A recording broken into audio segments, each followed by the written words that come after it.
Good evening, Saint Francois County.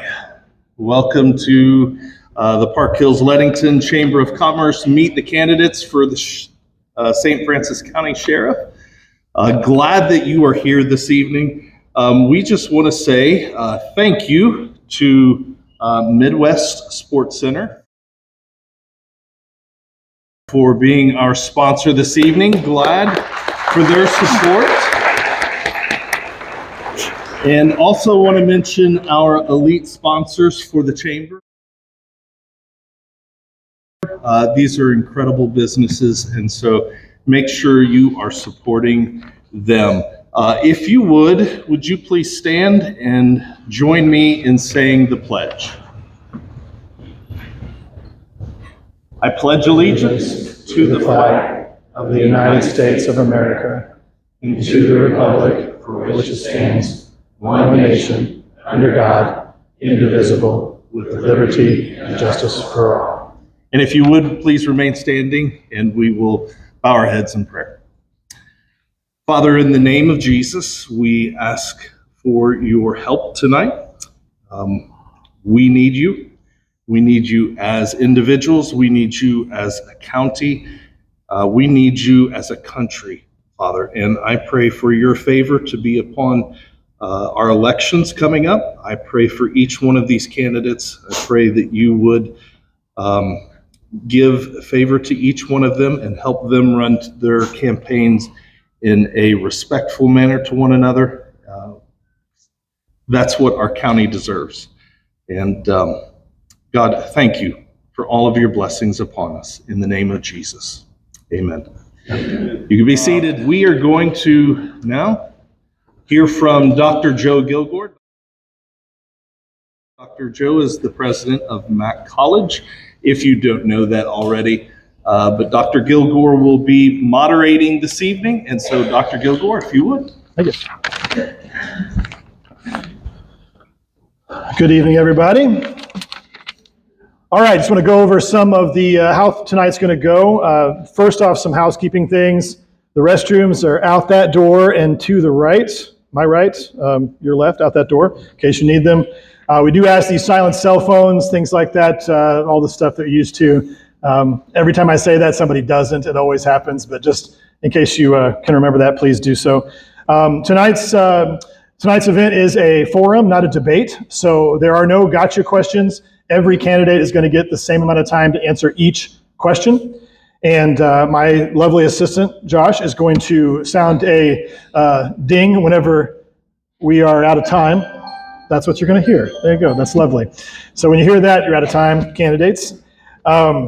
We do ask that all of you please hold your response to answers, hold your applause, hold any reactions, good or bad, except for 2 occasions. And the first one's right now. If you would, please, a round of applause. Join me in welcoming our 4 candidates for sheriff.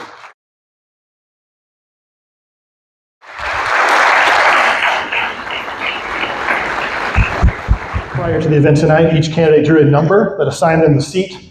We will ask questions in order of these seats they drew, rotating with each question. So number 1, which is Dan Bullock, will answer the first question first. The second question will be answered by Jeff Christ first, and so on. All right, so first up, Mr. Bullock, if you'd step to the microphone.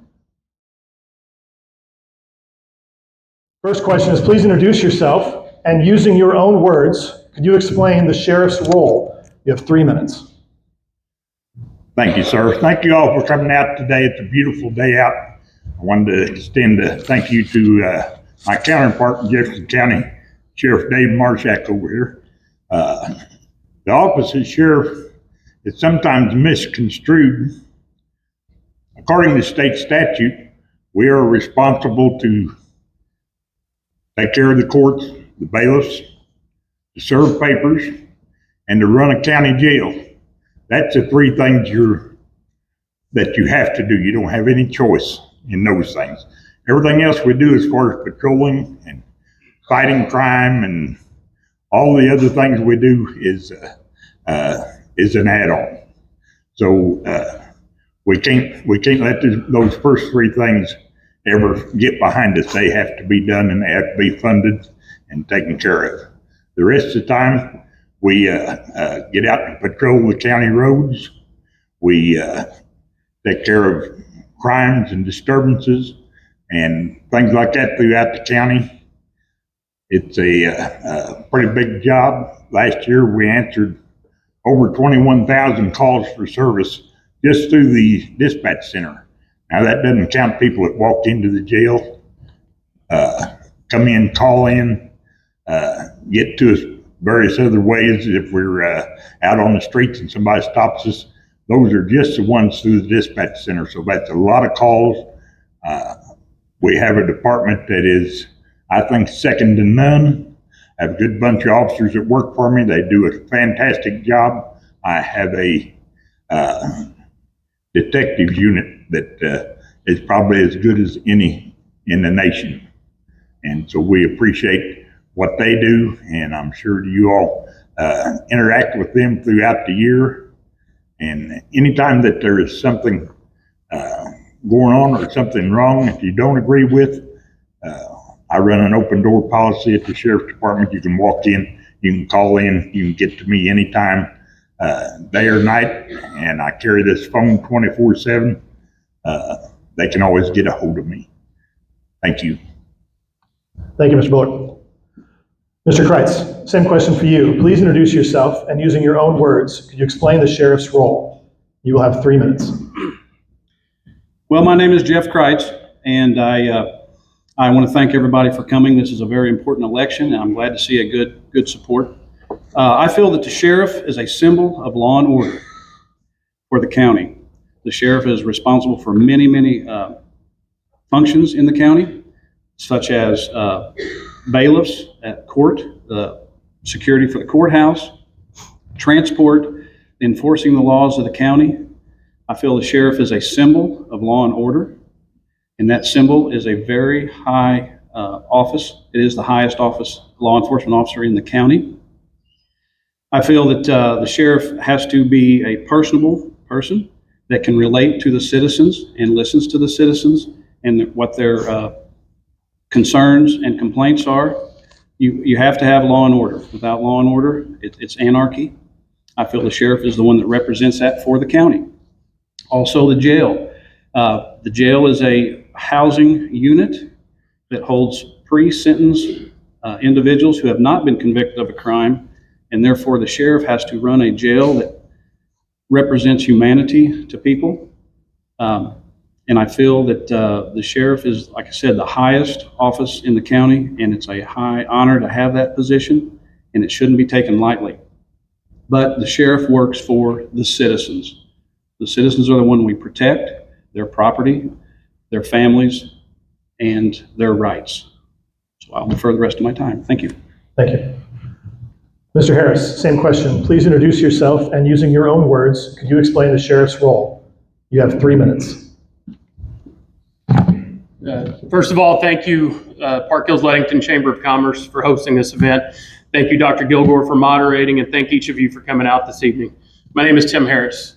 I'm a Christian, a husband to my wife, Katie, the father of 4, and a constitutional conservative choice for Saint Francois County Sheriff. I'm a 24-year veteran of the Sheriff's Department. In that time, I've fought my way from jail to patrol, canine to detective, where I earned the rank of detective corporal and then detective sergeant. The sheriff, to me, is governed by state statute. Dan spoke right when he said that the sheriff is responsible for courtroom security, they're responsible for civil process, and they're responsible for the jail. We do have a responsibility to our citizens, after that is covered, to answer our calls for service and to protect you. I feel like this is the most important role in our county's government. I believe that it is the biggest role of trust in our county. You trust us to uphold your rights to freedom of speech, freedom of religion, and your right to keep and bear arms. I believe that my men and women at the Sheriff's Department right now would stand toe-to-toe with anybody from the federal government on down that would try to come into this county and take those rights from us. I think that is the biggest role for the sheriff. in a position of trust, and not to violate that trust is the biggest responsibility of the sheriff. Thank you very much. Thank you. Mr. Crump, same question. Please introduce yourself, and using your own words, could you explain the sheriff's role? You have 3 minutes. Like everyone else has said, I want to thank the Leadington Park Hills Chamber for having us here, and all of you guys for showing up and showing your support and interest in this election. My name is Jasen Crump. I'm a lifelong resident of Saint Francois County, and the last 15 years I spent in police administration for the city of St. Genevieve. I'm a 2-time small business owner here in St. Francois County. Like they said, the sheriff's position is governed by the state statute. You are responsible for court security, paper service, and running a detention facility. And part of running a detention facility is we need to protect the rights of those that are in the detention facility. Their civil rights. They have the same rights as we have, and we need to make sure we're not violating those. We need to make sure that we're not paying out in the lawsuits as well. So the one thing that hasn't been touched on, I think, is the responsibility of the sheriff, along with everything that has been discussed, is governing and making sure we're spending your tax dollars correctly. And that's the one thing that hasn't been touched on. So with my 15 years in police administration experience and budget writing, I think that's what makes me stand out a little bit. Is I'm used to managing the taxpayers' money and being conservative with that taxpayers' money. So other than that, I think they've touched most of it. We're responsible for enforcing the law by choice, not governed by state statute. And that's the biggest roles of the sheriff's department. And like they said, the sheriff is the highest ranking law enforcement official in the county. So I appreciate your time. Thank you. Thank you. Everybody stated their time. Let's see if we can keep that going. All right, the next question will be first answered by Mr. Kreitz. If elected, what do you consider the most critical issue facing your office and the county's residents, and how do you intend to address this issue? You'll have 2 minutes.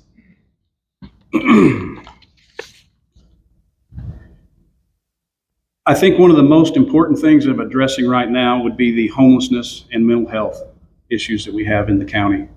I don't believe, when you have a fire, you call the fire department. When you have a medical emergency, you call an EMT or an ambulance. When you don't know who to call, you call law enforcement. Some of this homeless issue has fallen on law enforcement's shoulders.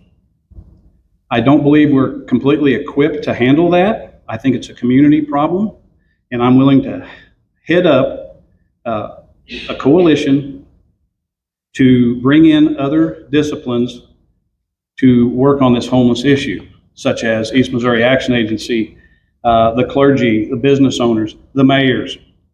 We have to get community members involved. There are resources there. We need to bring that to the forefront to help this homeless. I think the homeless issue also has some mental health issues, some substance abuse. Those have seen, I'm sure you all have seen it in the county. It's a growing concern. And that, I think, is one of the major issues that we have on our plate, so to speak, at this time. But I'm prepared to take the lead and organize these resources and work towards a common goal of ending homelessness and getting help for those with mental health conditions. Thank you. Thank you. Mr. Harris, if elected, what do you consider the most critical issue facing your office and the county's residents, and how do you intend to address this issue? You have 2 minutes. I think the most critical thing that we're facing right now is drug use. Drug use in the county. That drug use spirals down, and it affects mental health. It affects our homeless population. It affects you, the taxpayers, because you're the ones that are getting robbed or getting your catalytic converters cut off. We must beef up our patrols. We must work hand in hand with the agencies that are out there right now, Mineral Area Drug Task Force, and we currently have a deputy assigned to the DEA, which is where I used to be. We have got to tackle those, and then once we put those guys into jail, if you're using drugs, you need help, obviously. The way that when we put you in a jail, we need to provide you a resource in that jail. Right now, we're working on a machine that reads the drug samples that our guys get on a daily basis. Once they read those, what we're trying to do is work with the courts and our drug court to get these people moved into jail and into the court system quicker. and then into a drug rehab type facility. We're using this machine to help spiral all that. And that's what the goal is to get help to those who need it. But the ones that are out there slinging these drugs, the ones that are out there moving high quantities of drugs to our children and to our residents of St. Francois County, we need to put them under the jail. I'm tired of it. This county is suffering because of this drug use. So that is one of the biggest issues facing this county right now is our drug use. And we're going to combat it through proactive policing and through our detective division. Thank you. Thank you. Mr. Crump, if elected, what do you consider the most critical issue facing your office and the county's residents, and how do you intend to address the issue? You have 2 minutes. Thank you. That's a tough question because there's several that I think are just as equally as important. But I think the one that we've been asked the most about would be the substance abuse and the mental health crisis that we are currently facing. And you know, on the mental health and the substance abuse, what people need to realize is it's higher than just the local level. You know, it needs to start with the federal government, and we're never going to beat it until we shut down our borders. That's going to be a start. And then second, at the state level, a lot of people don't realize in the last 6+ years, the state of Missouri has shut down about 12,000 beds in the Department of Corrections. You know, where do they think it pushes these people to? But yet they haven't released any additional resources to local government to combat that problem. And a lot of these people that were sentenced to the Department of Corrections, the only place they received those resources was while they were in the Department of Corrections. So we know we need to beef up the security. We need to make sure that we're going after the dealers and putting those dealers in prison where they belong. And then the street level users, that's the ones that we need to offer the resources to, whether it's on the streets or in the detention center once they would make it to the detention center. We need to have those resources available the day they walk in. And the same with the mental health. We need to get the resources to address the mental health problem. And it's going to be more than what just the local sheriff can do. It's going to have to be a task force, if you will, of mental health providers, social service workers, your mayors, your faith-based leaders, your business owners, and develop a plan that works for our community, because there's not going to be a cookie cutter plan that works statewide. So we need to address and how are we going to fix the problem just in our community? And I would be willing to make sure that we lead up that task force and address that problem. Thank you. Thank you. Mr. Bullock, if elected, what do you consider the most critical issue facing your office and the county's residents, and how do you intend to address this issue? You have 2 minutes. Well, all these things that you've heard are very important issues to the Sheriff's Department. The homeless condition, the mental health.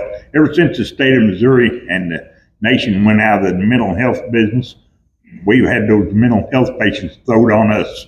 We end up with them in jail.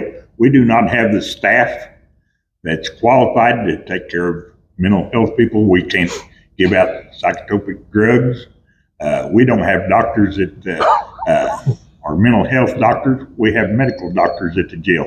We have nurses at the jail. They can't handle these things. So that's a very important thing. All these different things, the homeless, the mental health, all these things cost money. Now, anybody here that thinks they're not already paying enough tax money, I'd like to meet you after the meeting here, because we could use some more money. But the Sheriff Department lives off sales tax in this county, and that's all the money we have. So there's lots of good programs that could come out, lots of things we could do, but we'd have to come back to the taxpayers for more money. I don't think anybody is wanting to pay more taxes. We get all the law enforcement sales tax here, and we get the Prop P money that we received from the voters so graciously this past year. So that has helped out. We've added 10 officers on the road from what we had. We're doing a lot more patrolling, getting a lot of things done. This drug machine that Tim was talking about is on its way here. We're going to be getting that very soon. That'll help us. I see we have some judges in the crowd and prosecutor. This catch and release program we've been working with is Thank you, Mr. Bullock. won't work. Thank you. Question number 3, we first answered by Mr. Harris. Mr. Harris, what is your strategy to align the Sheriff's Department with its budgetary constraints? You'll have 2 minutes. Sorry, can you repeat that? What is your strategy to align the Sheriff's Department with its budgetary constraints? Budget-related issues. When I take over on day one, I've already got a plan in place. I've been offered help by a former auditor, by local bankers and business owners who would help come in with not only me, but my command staff as we sit down and peer over the budget line item by line item. I've looked at the budget. There's 74 pages, I believe, of a budget. We need to go out and we need to work one by one to see where we can't trim that fat and save a little bit of money here and a little bit of money here. A little bit at a time leads up to hopefully a lot. That will give us more money to put back into the Sheriff's Department and fund some of these programs or add more staff into our jail. Our jail is the first place that needs staff added to it. So when it comes to budgetary constraints, we will budget thoroughly, we will budget wisely, and it won't be just a one-man job. It will be a multiple person job. Thank you. Thank you. Mr. Crump, what is your strategy to align the Sheriff's Office with its budgetary constraints? You have 2 minutes. Thank you. I've been reviewing the budget for the last several months, and like they've said, there's not a whole lot of fat to trim within the budget. They're good at spending the money that they have. We just need to make sure it's spent in the proper locations. We need to make sure that we have our resources dedicated in the correct spots. If that means restructuring, to make sure that the deputies that we have are in the right locations that benefit the county the most. That would be the biggest thing we need to do on the budget. The tax dollars are coming in, but we're putting them out faster than they're coming in. So, the Prop P money has been beneficial to the county. We just need to make sure we're utilizing those resources correctly. And from looking at the budget, there's a lot of adjustments can be made, a lot of moving and manipulating numbers that I think will benefit and help fund some of these programs that we're talking about. And a lot of these programs are free programs that there's people in the community that are trained in this that are willing to help for free. We just have to give them that avenue to do it. So that's the biggest thing on the budget, and I think we can do that and not have to come to the taxpayers and ask for any more money. Thank you. Thank you. Mr. Bullock, what is your strategy to align the Sheriff's Department with its budgetary constraints? You have 2 minutes. I actually have been doing this. This is 32 years.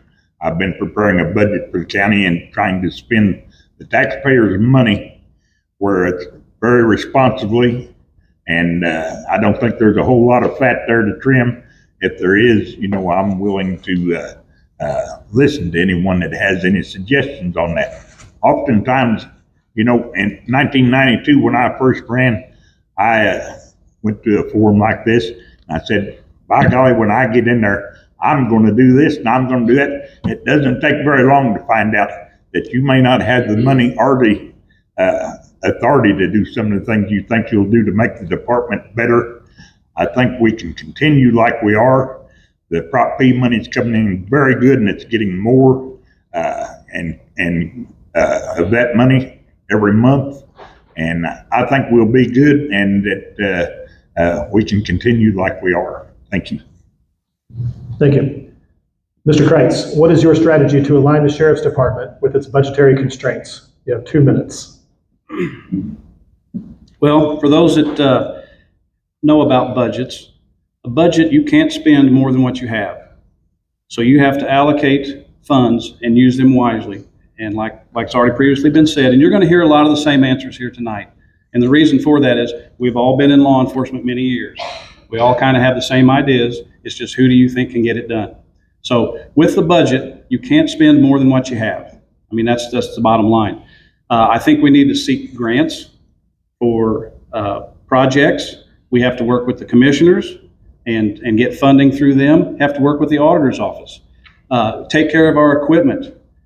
We also have to do some things in the county, just simple things that would be, where do we get our fuel? I think right now we have one spot where we get fuel in the county, so the deputies have to drive further to get fuel. Can we look at putting a fuel filling station somewhere else in the county that would cut down on that drive back and forth? So there are a lot of things. I don't want to say a lot of things, but there are a few things. I know the budget's tight. We always want more money. You hear that from every agency. There's not a law enforcement agency that says, no, we've got plenty. Thanks, we don't need any more. But We could all use more money, but we just have to use it fiscally responsible. This is the citizens' money, their tax money, and we have to be good fiscal spenders of their money. So, thank you. Thank you. Question number 4 will first be answered by Mr. Crump. Mr. Crump, how will the current capacity of 170 beds accommodate the influx of detainees? Will there be a need for jail expansion? You have 2 minutes. As of now, I don't see a need for jail expansion. The last count I had was 70 inmates, and we're at 180 bed facility, not counting the new medical wing. So now I don't see a need for an increase in the county jail. If anything, we need to look at bringing federal inmates in if possible to offset the budget once we get everything in position and the jail up to the standard where it needs to be to try to help offset that budget. And then if it gets to a point that we have an influx of inmates and we need a larger jail, then you start looking for funding to increase the jail size. But now, like I said, we're 100 shy of even being at capacity. So right now there's no immediate need of any kind of a jail increase. Thank you. Thank you. Mr. Bullock, how will the current capacity of 170 beds accommodate the influx of detainees? Will there be a need for jail expansion? You have 2 minutes. There really shouldn't be any need for an expansion. The current capacity is, by the way, 188 beds, and we have plenty of room right now. Now, it's been brought up about federal inmates. We have kept federal inmates in the past. We did here in Saint Francois County for about 30 years.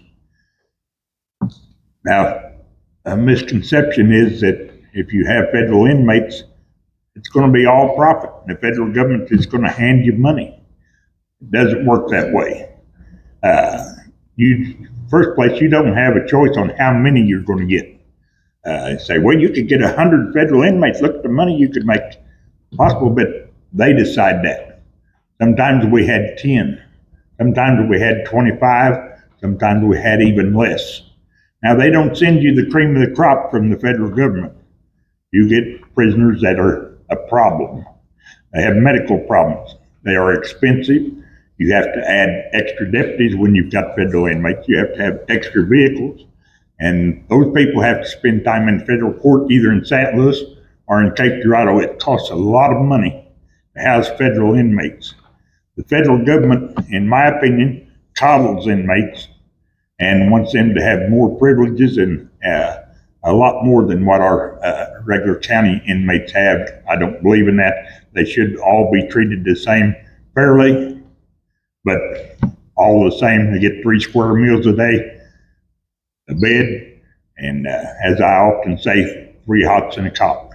That is what they receive at our facility. Thank you. Thank you. Mr. Kreitz, how will the current capacity of 188 beds accommodate the influx of detainees? Will there be need for jail expansion? You have 2 minutes.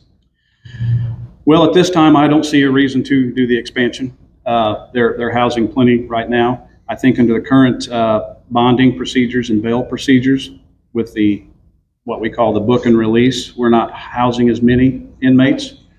However, on the federal inmates, I think we need to look at that issue. Apparently it hasn't worked in the past, but maybe we need to look at the cost analysis. What is it going to cost up front for us to get the jail to the federal standards? How much is it going to cost to have a deputy go with them compared to the cost of housing inmates? So other than the inmates from St. Francois County that we are holding, I don't see any reason to increase the capacity. However, I think we need to bring the jail up and make it a nicer facility. So as far as increasing it, no, but making it a better facility, a nicer facility, a more modern facility, I'm all for that. Thank you. Thank you. Mr. Harris, how will the current capacity of 188 beds accommodate the influx of detainees?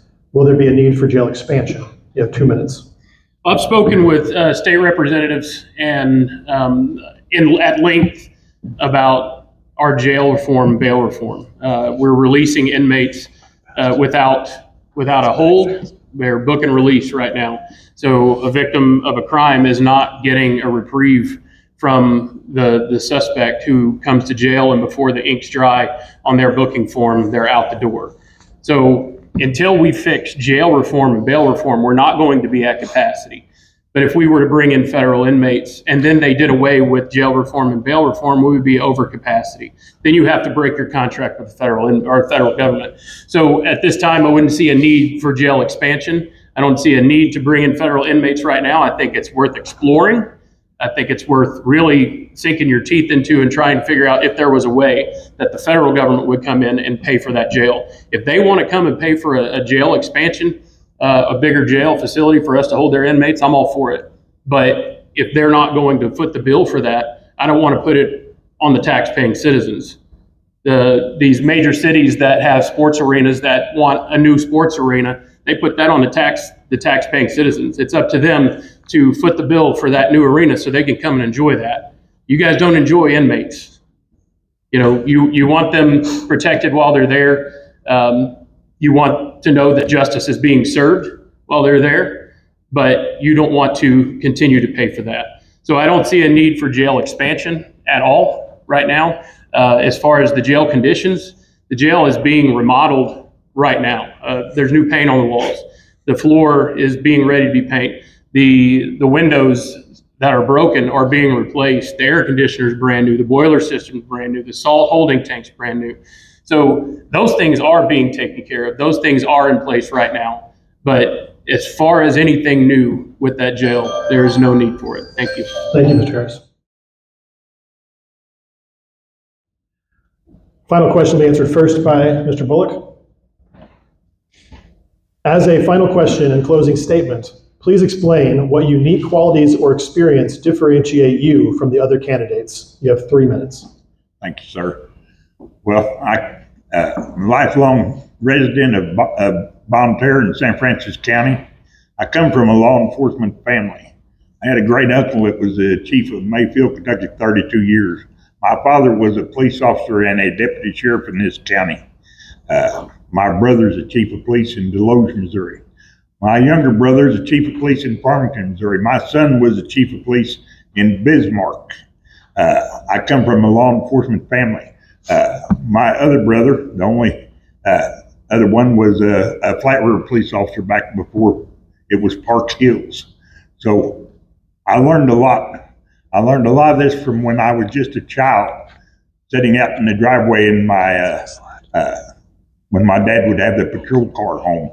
And I drove thousands of miles without ever leaving the driveway, sitting there in that car, acting like I was on the radio and turning the siren on and the red lights and those kinds of things.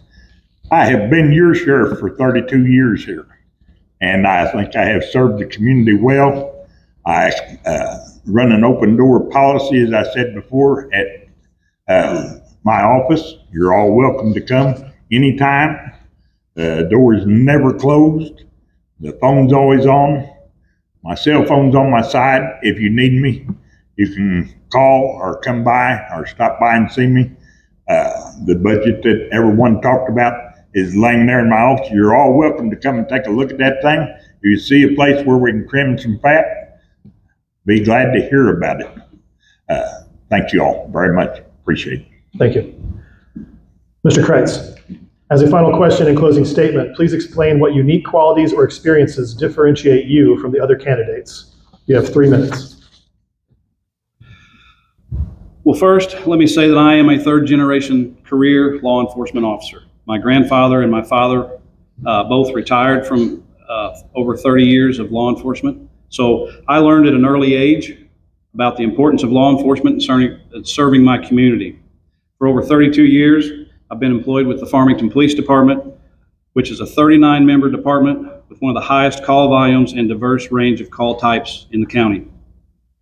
I began my career as a part-time dispatcher. I was quickly promoted through the rank to detective lieutenant, where I've been in a supervisory role for the last 25 years. During that time, I've fostered numerous relationships and contacts with other agencies in the federal, state, and local levels. I've undergone extensive training and leadership in criminal investigations, emergency management. I continue to train to this day. I've been married to my wife, Chrissy, for 31 years. We have 3 adult children, and I owe my whole family so much. They've supported me in all my years while I've enjoyed a chosen profession. and as I'm seeking the sheriff's position. Speaking of budgets, I've raised 3 kids on a police officer's salary and am debt-free, so that kind of goes to the budget as well. But in closing, I think I bring in a fresh perspective and a new set of eyes, and I'm confident in my background of being highly experienced and respected in the law enforcement community in St. Francis County. I look forward to using my education and experience to ensure the safety of the citizens of St. Francis County, and I want to continue to stand by my values of honor, ethics, and integrity in protecting you, your family, your property, and your rights. Thank you. Thank you. Mr. Harris, as a final question and closing statement, please explain what unique qualities or experiences differentiate you from the other candidates. You have 3 minutes. Well, first and foremost, I'm a first-generation law enforcement officer. It doesn't run in my family, and my son is the only one behind me that's now in the police academy. So I can summarize that all in my closing statement. I was going to run for this office 4 years ago. I made a promise to Dan that if he were to run and not retire, that I wouldn't run against him. I was a man of my word, and I kept that promise. When I returned to the Sheriff's Department from the DEA, where I did 7 years attached with them, I didn't sit idle. Over the past 3 years, I've accomplished all the goals that I set for myself if I were to win sheriff 4 years ago. We fought for and won Prop P. I was a major contributing factor in that campaign. Because of that, we added 11 new patrol positions, increased deputy salaries to help us to retain our most experienced deputies.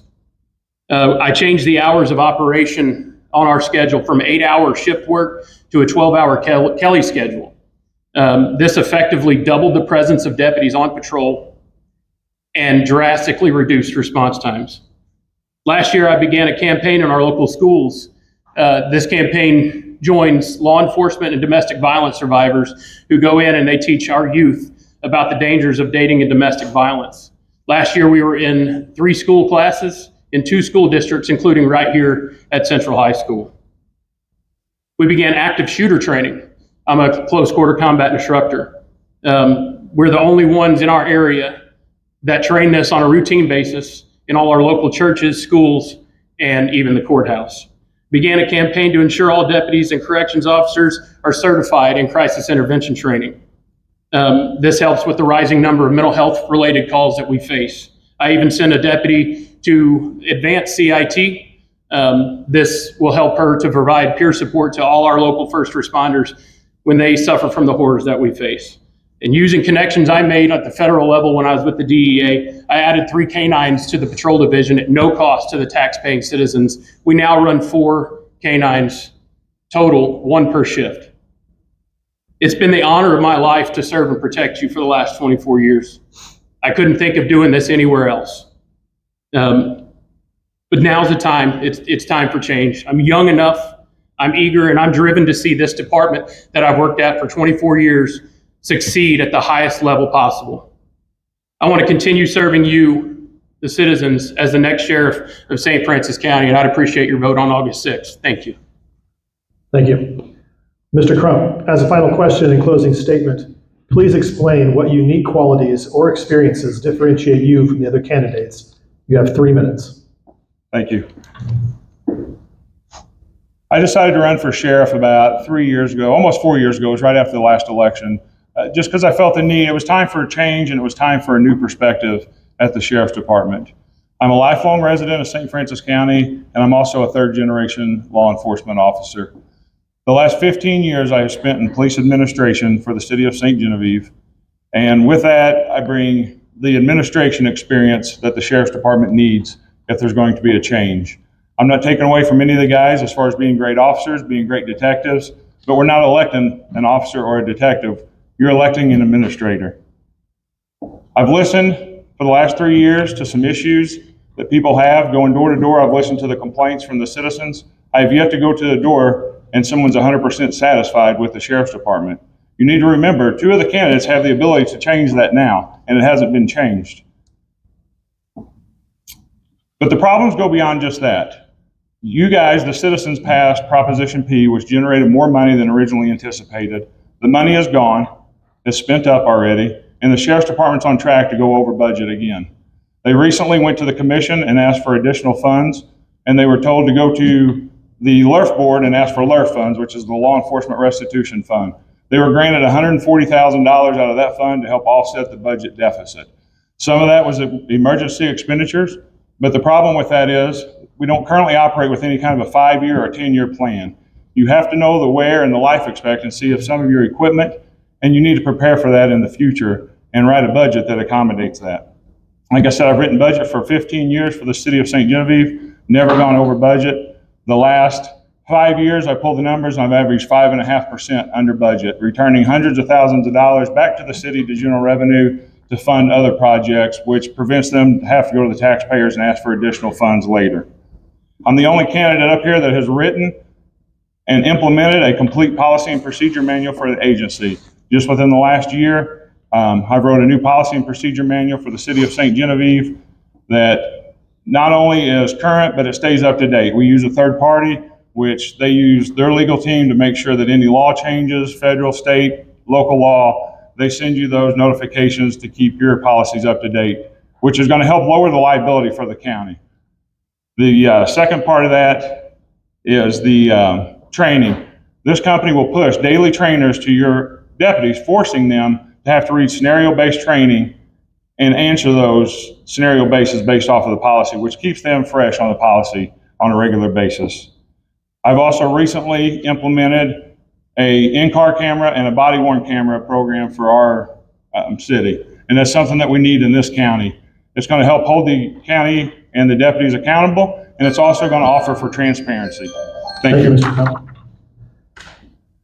To our 4 candidates, I want to thank you for choosing to run for Sheriff's Office, and thank you also for your service to our communities. It's clear you all care about St. Francis County and care about serving and protecting us. An audience, I told you there's 2 times I want to hear from you. This is the 2nd time. Please give a round of applause for our candidates.